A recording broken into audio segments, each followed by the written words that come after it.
चुड़ैल और बच्चे। कुंदन अपनी पत्नी पारो और 2 बच्चों मुन्ना और रिया के साथ रहता है। चारों का परिवार अच्छा खासा खुशहाल चल रहा था, लेकिन एक दिन उसकी पत्नी पारो सीढ़ियों से फिसलकर गिर गई और अस्पताल पहुंचने से पहले ही उसने दम तोड़ दिया। कुंदन की जिंदगी तो जैसे वीरान हो गई। बच्चे भी बहुत दुखी रहने लगे। इसी तरह देखते देखते 1 साल बीत गया। एक दिन कुंदन का मित्र उनसे मिलने आया। अरे कुंदन, तुम इन बच्चों के लिए दूसरी शादी कर लो। कम से कम बच्चों की ठीक से परवरिश तो हो जाएगी। मित्र के बार बार समझाने पर कुंदन तैयार हो जाता है। नई माँ रूपा शुरू में बच्चों और कुंदन का बहुत ख्याल रखती है, पर 6-7 महीने बाद ही वो कुंदन के जाने के बाद आराम से सो जाती।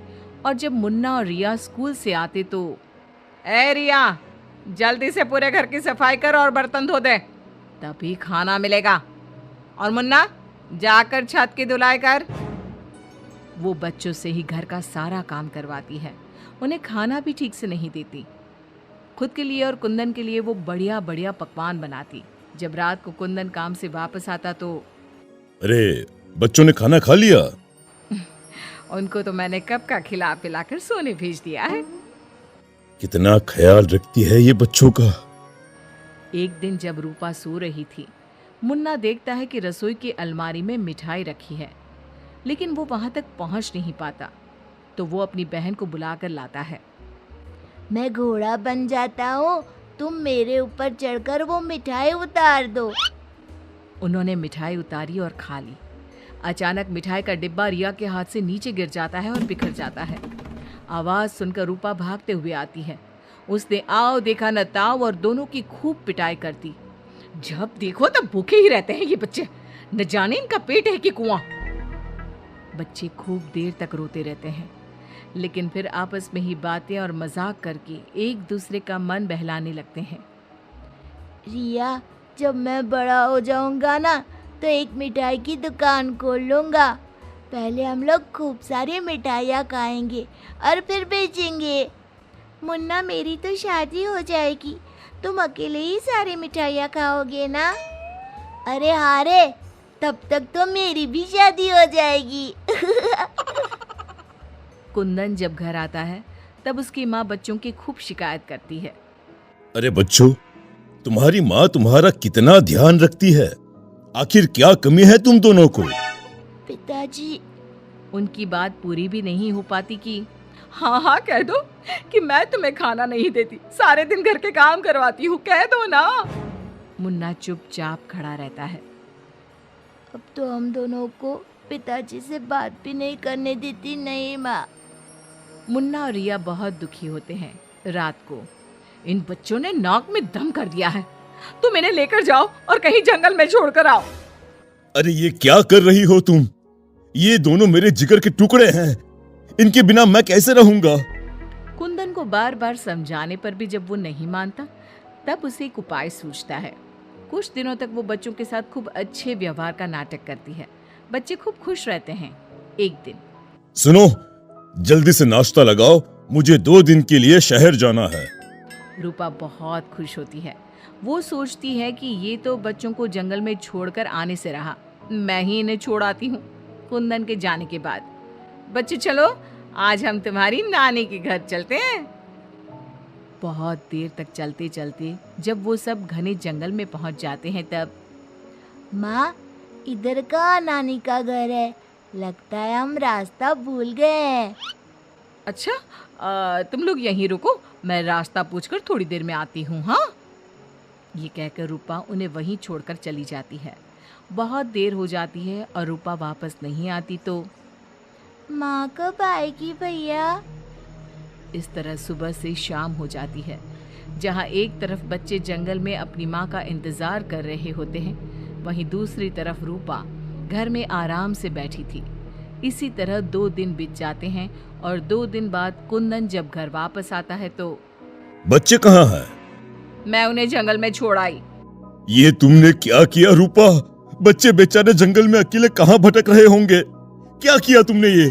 देखो, अगर तुम्हें अपने बच्चों की इतनी ही चिंता है ना, तो जाओ तुम और उन्हें ढूंढते रहो।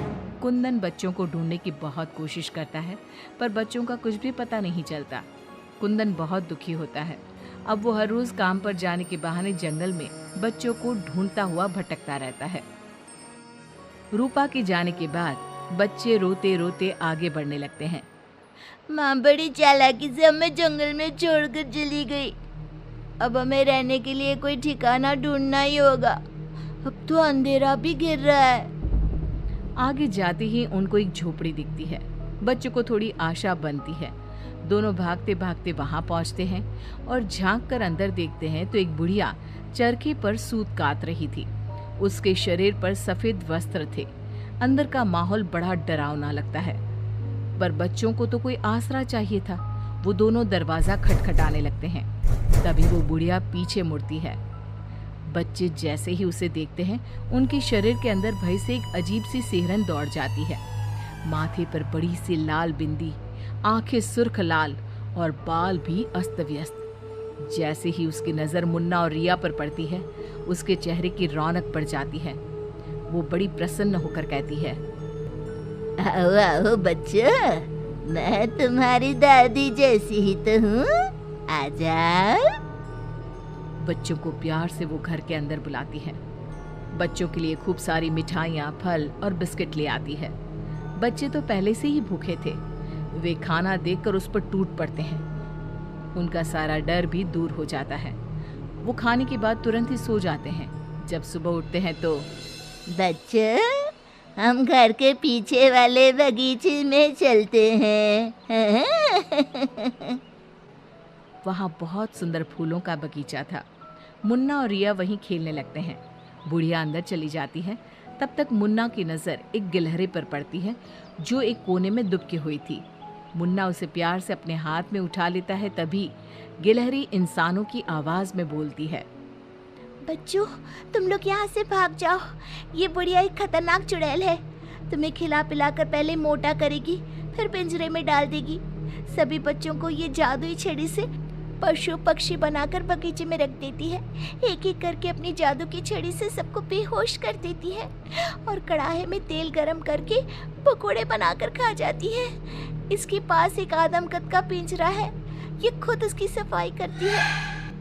ये कहकर गिलहरी जमीन पर कूद जाती है। जब दोनों घर में जाते हैं तो देखते हैं कि बुढ़िया पिंजरे की सफाई कर रही थी और उसके मुंह पर खून लगा था। बच्चों को देखते ही अपना मुंह पोंछने लगती है वो। रिया चारों तरफ जादू की छड़ी ढूंढने के लिए नजर दौड़ाने लगती है। अचानक उसे जादू की छड़ी दिखाई देती है और वो दोनों लपट कर वो छड़ी उठा लेते हैं। जादुई छड़ी, पिंजरा बंद कर दो। पिंजरा बंद हो जाता है। पिंजरा बंद होते ही वो बुढ़िया एक खतरनाक चुड़ैल बन जाती है और चीखने लगती है। दादी, आज तुम भी पिंजरे में बंद होने का मजा उठा लो ना।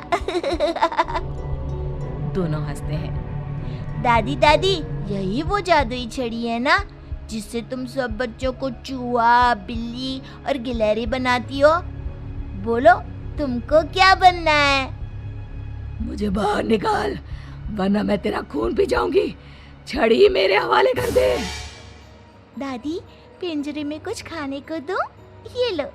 तब तक आम की गुठलियां चूसो, इनमें अभी भी बहुत रस बचा है। दोनों आम की ढेर सारी गुठलियां पिंजरे में फेंक देते हैं। एक बार मैं बाहर आ जाऊं ना, तुम दोनों के पकोड़े बनाकर चबा जाऊंगी। जे काली कलकत्ते वाली, तेरा वचन न जाए खाली। जादुई छड़ी, इस चुड़ैल को मछली बना दो। जादुई छड़ी, एक बड़े से कढ़ाई में तेल गरम कर दो। जादुई छड़ी चुड़ैल को मछली बना देती है।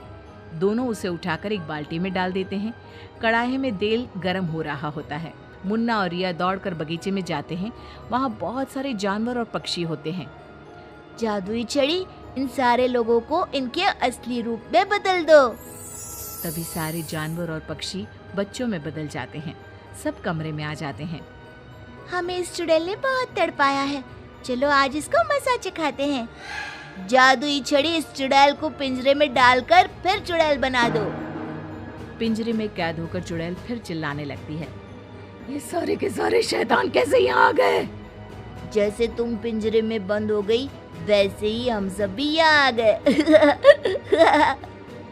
सभी बच्चों ने पिंजरे में ठंडा ठंडा पानी फेंकना शुरू कर दिया। चुड़ैल पहले तुम नहा लो, फिर हम तुम्हें मछली बनाकर पकौड़े बनाकर खा जाएंगे। सभी बच्चे ताली बजाकर खूब हंसते हैं। बच्चों मुझे माफ कर दो, मैं कभी ऐसा नहीं करूंगी। एक बार मुझे पिंजरे से निकाल दो। दोस्तों, क्या हमें इस चुड़ैल की चिकनी चुपड़ी बातों में आना चाहिए? नहीं, बिल्कुल नहीं, नहीं, बिल्कुल नहीं। मुन्ना जोर से छड़ी फटकारता है। जादुई छड़ी, इस चुड़ैल को मछली बनाकर कढ़ाई में डाल दो। मछली की कढ़ाई में गिरते ही बहुत तेज आवाज होती है, जैसे कहीं बिजली चमकी हो। सभी बच्चे डरकर एक दूसरे से चिपक जाते हैं। मछली का आकार बहुत बड़ी सी चुड़ैल का हो जाता है। वो बार बार कढ़ाई से निकलने की कोशिश करती है। सभी बच्चे मिलकर उसे फिर कढ़ाई में ढकेल देते हैं। अंत में वो गरम तेल में जलकर मर जाती है। सब बच्चे खुश होकर तालियां बजाने लगते हैं। मुन्ना जादू की छड़ी की सहायता से सभी बच्चों के साथ शहर आ जाता है। जब वे अपने घर पहुंचते हैं तब पिताजी, हम आ गए। कुंदन उनकी आवाज सुनते ही भागता हुआ आता है। बच्चों को देखकर उसकी आंखों से झरझर आंसू गिरने लगते हैं।